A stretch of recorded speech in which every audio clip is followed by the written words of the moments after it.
Hi folks, so it looks like what we have here is a lengthy discussion on Austin Steinbart by the Breadcrumbs Project YouTube channel. I will play some clips from this particular video, breaking news, Austin Steinbart teaching us. Then went away.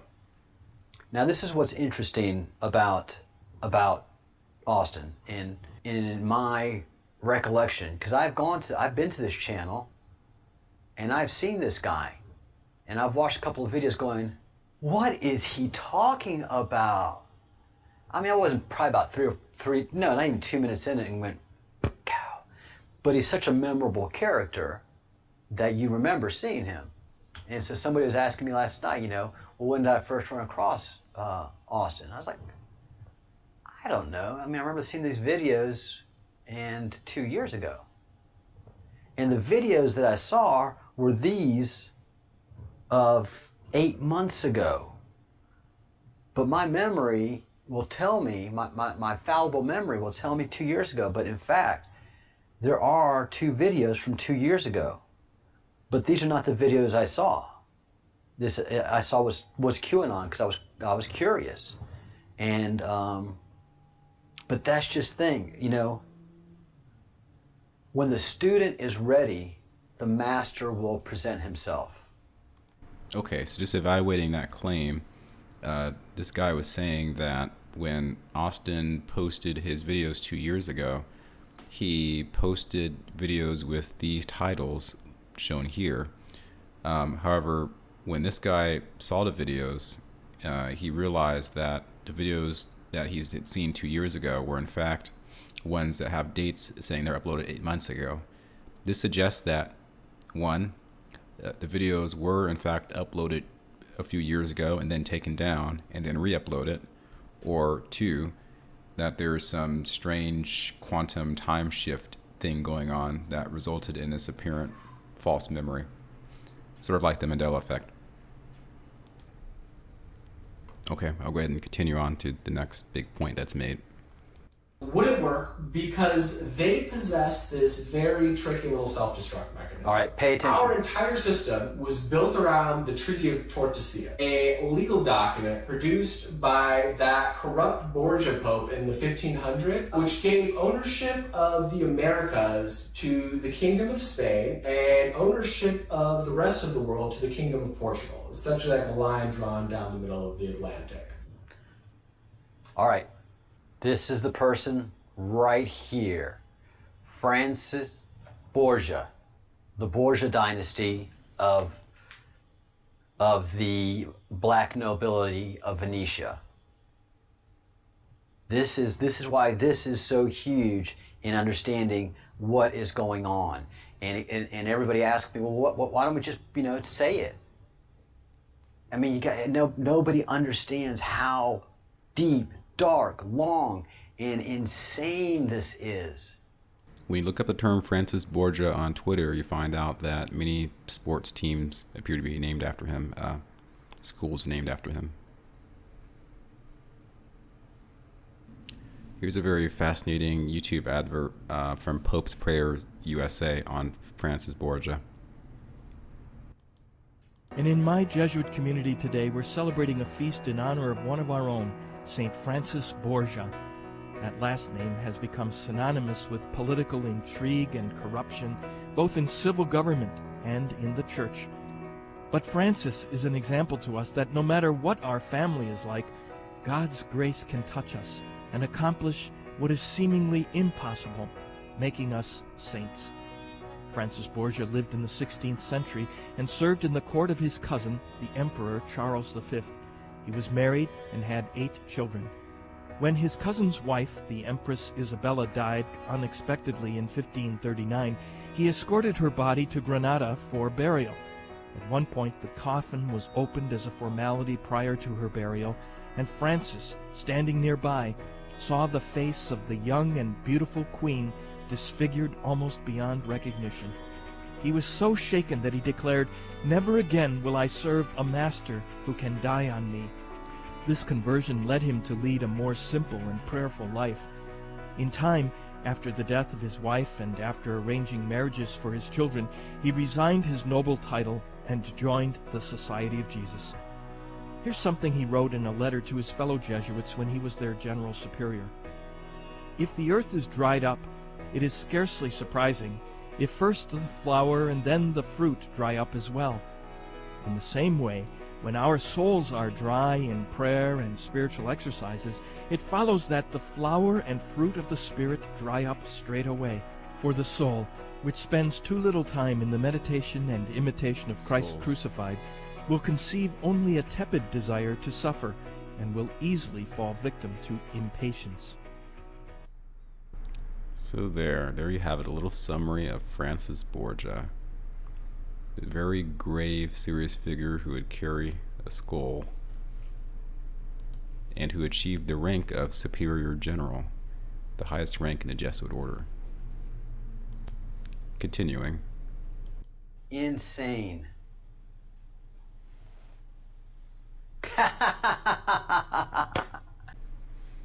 Reviewing the circumstances of these early treaties between Portugal and Spain, I decided to look into the Borgia Pope. It turns out the named Pope for that time period was Pope Alexander VI, whose name was Rodrigo Borgia. This was an Aragonese from Valencia by birth. This person decreed initially in the Inter Caetera that all lands west of a pole-to-pole line 100 degrees west of any of the islands of the Azores or Cape Verde Islands should belong to Castile, although territory under Christian rule as of Christmas 1942 would remain untouched. The Azores are these islands right here. The Canary Islands are there. This is the original demarcation line for the bull known as Inter Caetera. I'll now show you a video by Catherine Moran that details the Treaty of Tordesillas in only 3 minutes. The Treaty of Tordesillas is very important to understanding the Age of Explorations. It deals primarily with 2 European countries, the 2 countries that kind of started off the Age of Exploration: Spain and Portugal. Well, Portugal kind of got into the game first, thank you to Prince Henry the Navigator, and they'd already well established themselves around the Eastern Hemisphere. If we look at this map here, we can see all of the outpost sites that the Portuguese had claimed around the African continent, around India, through the islands of Indonesia, and then around to our major trade ports in China. The Portuguese had already claimed many of the available outposts for trade. The Portuguese were winning in the Age of Exploration. Of course, the Spanish were looking for a different way to get to China. They were looking for a way to get to China without going through these Portuguese posts, and hopefully faster.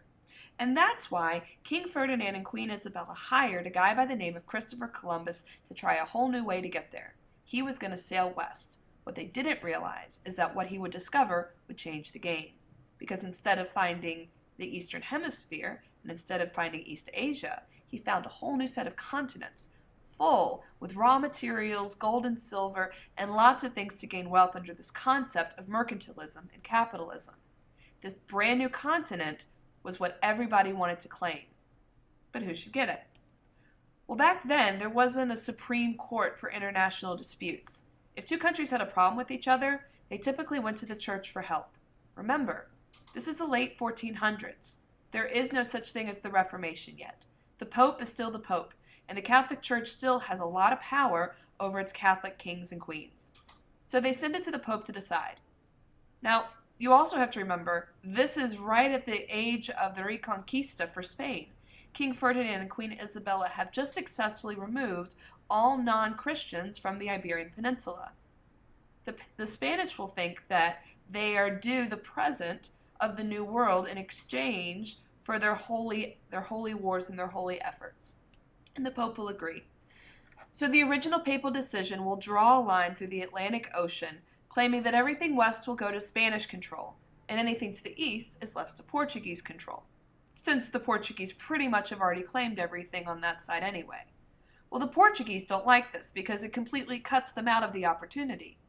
They also will claim that because of the way the trade winds work in the ocean, that it's impossible for them to not cross that line, to make it around the African coast. So they meet in the city of Tortosia in the Iberian Peninsula, and they come up with a new agreement. They move the line of demarcation farther west, and anything west of this line is open for Spanish control, colonization, and exploration. The Portuguese cannot cross that line. But it does leave this eastern region, which will become Brazil, for the Portuguese. The Portuguese will maintain control of their empire around Africa and India and East Asia, although there will be some outside islands that the Spanish will be able to control. And that is the Treaty of Tordesillas.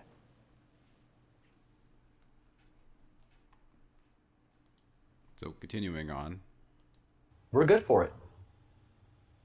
And entrenched assassin squads surrounding the globe.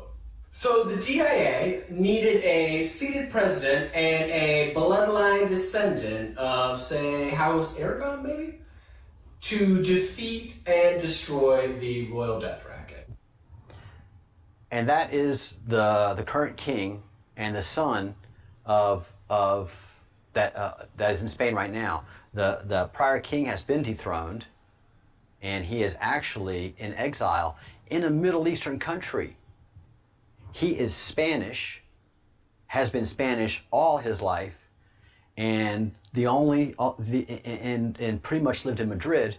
And if you ask any Spaniard, the only thing wrong with Spain is people from Madrid. Spain is just different. Former Spanish King Juan Carlos leaves Spain amid corruption investigations. A great place to go to learn more of the evil acts of previous Emperor Juan Carlos is this website called theunhivemind.com. There you'll find numerous articles that cover this guy, as well as his relationship to the Jesuit order. Spain is just different, all right? We love our pork, we love our wine, and he has exiled himself to a place that has neither. And we haven't heard a word from the king since he's been exiled to this Middle Eastern state. What do Middle Eastern states allow that most other countries don't allow? Torture. So the House of Aragon is back in charge of Spain, understanding that the prior king has been dethroned and exiled to a Middle Eastern state. Man, if you're going to be a king going in exile, usually you go to a Caribbean nation, a Central American nation, a South American nation that speaks your language. You don't exile yourself to a Middle Eastern country. He's Catholic. He's as Catholic as they come. He was right there with Franco. This is huge. Once and for all. Since the royal death racket consolidated much of its military power in the United States, which it controlled, they would need to seat a president who was aware of the mission, strong enough to endure the onslaught he would endure, and smart enough to protect the Spanish bloodline descendant to the throne long enough for the royal claim to be unwound. Enter Donald Trump, a TV star businessman with a lifetime of experience pushing through obstacles like government corruption and organized crime to become a billionaire, and a lifetime of experience being relentlessly attacked by the media. Ideal candidate for the goal line stand of the millennium in 2016. Now, there are many haters out there that like to tease us QAnoners over Trump's supposed 87D game of chess. What those haters don't yet realize is that this, my friends, is more like a 10 billion D game of chess, not an 87D one. Here, the Breadcrumbs project makes a comment on Austin's personality. Is saying that I don't care. I want to take the oxygen out of the room. So I know people are going to talk good about me, and I know people are going to talk bad about me. I'm not going to stop them because they're talking about me. And that is what Austin is doing in this. Is just ginning it up. And some of y'all don't like him, and some of y'all do like him. But you're talking about him, you know who he is, and you have a reaction to him. And that's, for the most part, what matters. Spooky new Space Force.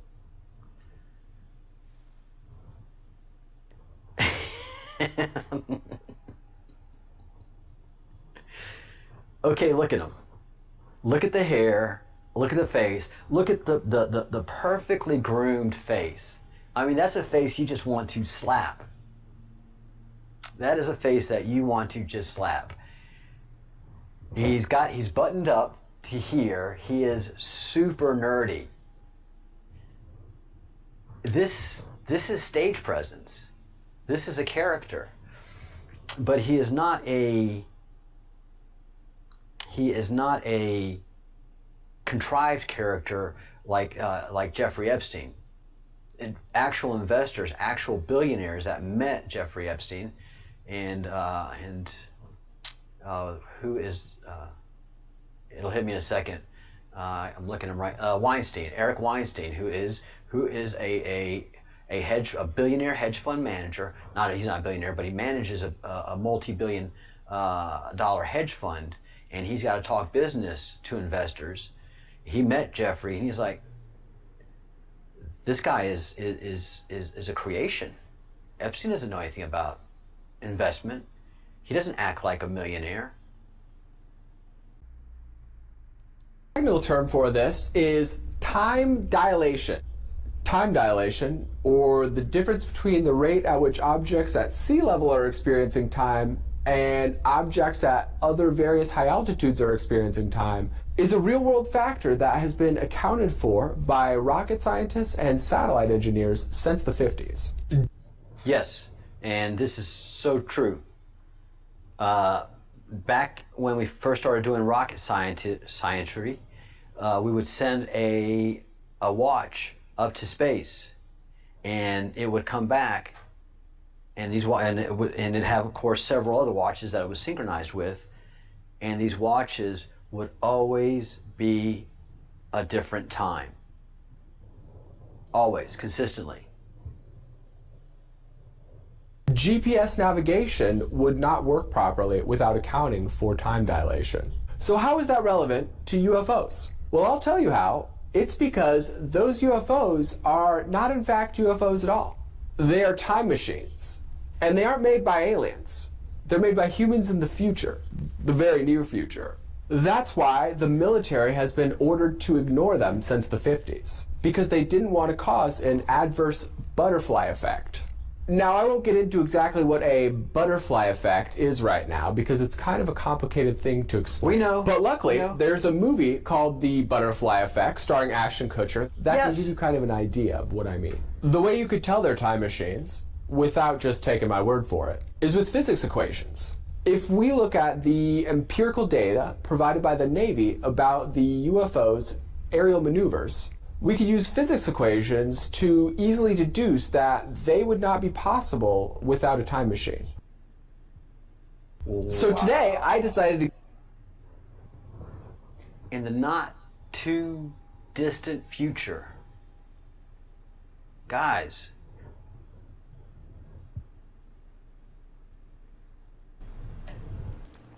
the last interesting highlight, which I'll cover from the Breadcrumbs project video, is his speculation about the origin of Pindar, which I find interesting. Look at Pindar. So Pindar, Acronis, Archons, and De Maguire track directly from the Queen of England, who is alien, shapeshifter, the Windsors,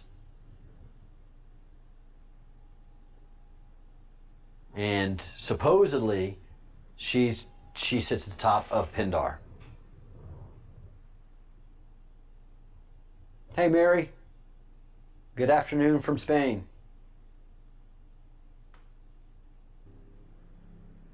Oh Mary, not only the cosmic karma they've racked up, but the payback has been going on for a couple of years now. We just haven't known it.